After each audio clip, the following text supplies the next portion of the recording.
Magandang umaga, magandang hapon at magandang gabi po sa inyo lahat. Ito po ang inyong lingkod, si Jomar Makinay.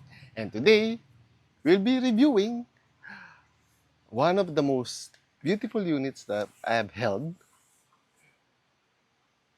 It's not the best unit, but it is beautiful. The Benelli M87 model 870. It's not Benelli. No, this is the Remington model 870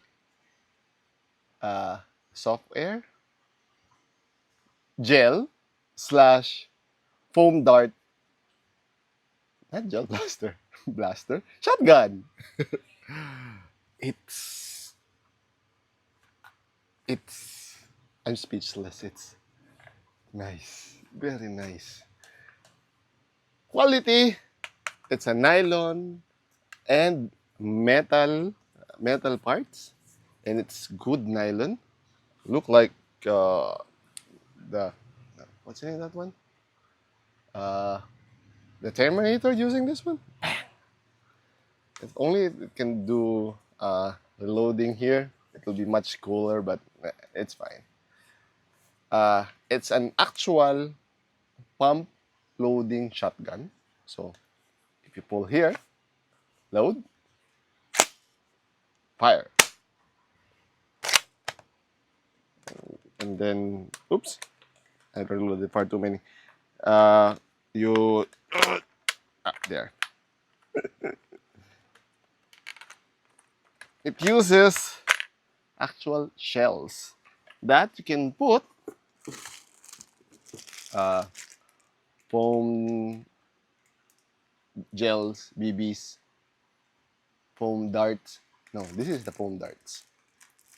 You put the foam darts inside. And it also have gel shells. Gel shells. It has cute markings. It's like Remington featuring Barnes Expander. Same with this one. It's cute.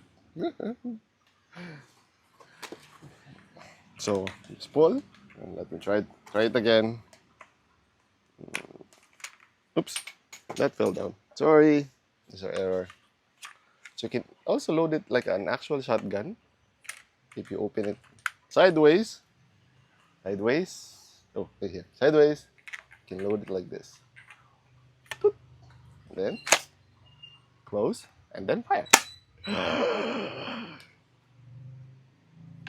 It feels so nice.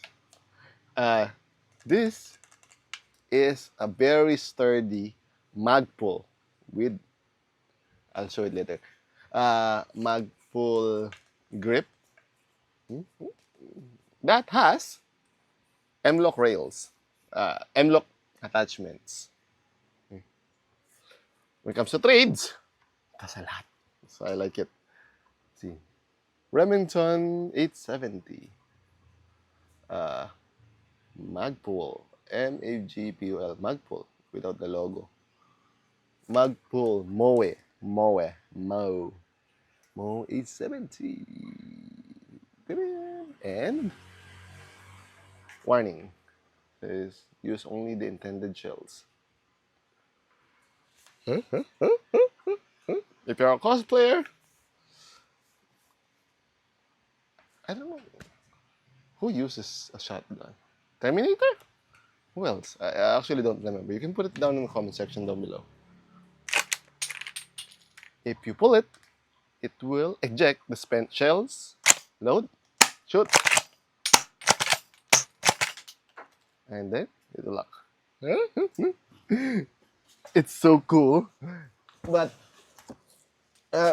trying to look where the shells flew off is a disadvantage. So, this is a very fun blinking gun, but when it comes to how to call this one in the game, I don't know.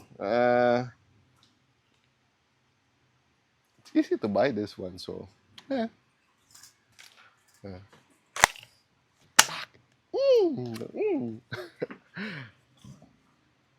This is a bolt action unit, so it doesn't use any batteries.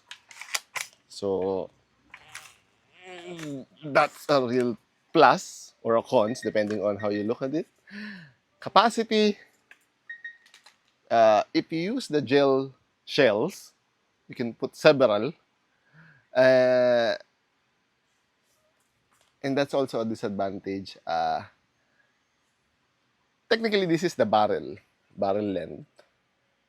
And the this produces the air to push the gel outside. It's a very short barrel, and this is basically empty, so it will not accelerate.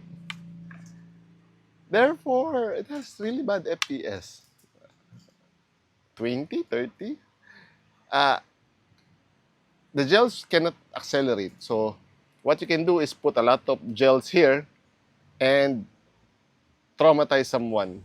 You can put 4 or 5 shells and then just bang, 10 gels. Or if you're really bad or you're playing in a nice place where it's easy to look for these kind of things, like in Urban, in Pasay, please visit it. You can use this. So, is this legal? It's technically a gel. Depends. So, like, how you will run and use this one, that's on you, but it will look really cool. Weight, it's barely a kilo, but it has a real heft to it. It has lots of metal parts. Upgrades, there will be no upgrades on this one. You can get more gels. FPS, does it really matter?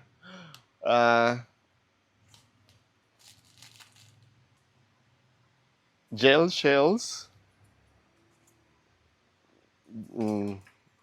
and pull. Wait.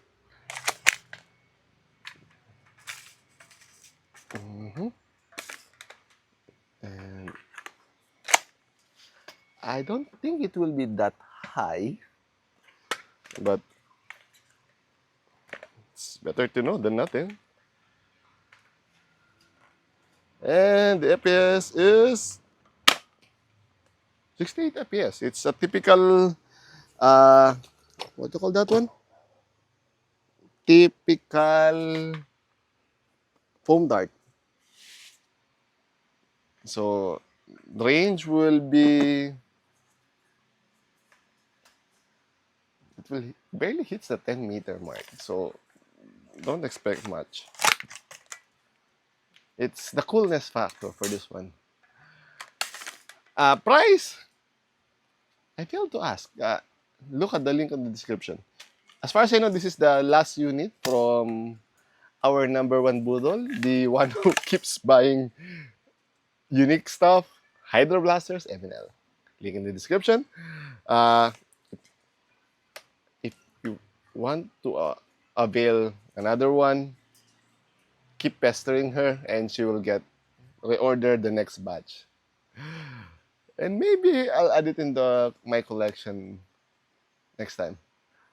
In the next series. Oh, I do have a foam gel blaster, the Benelli M3, I think that. If you want me to review it, type it down in the comment section and I'll think about it. Because I'm trying to convert it to gel, but I'm not yet successful. So, I haven't reviewed it yet. Anywho, this is cool. It's a very nice display piece. It looks and feels nice. You won't be able to use it in a game, so that's a very big question mark. But if you like collecting shotguns, it's a very good buy. Anywho, if you have any comments, suggestions, violent reactions, do not hesitate to put them down in the comment section down below and I'll answer it as soon as possible. Hanggang sa muli, paalam!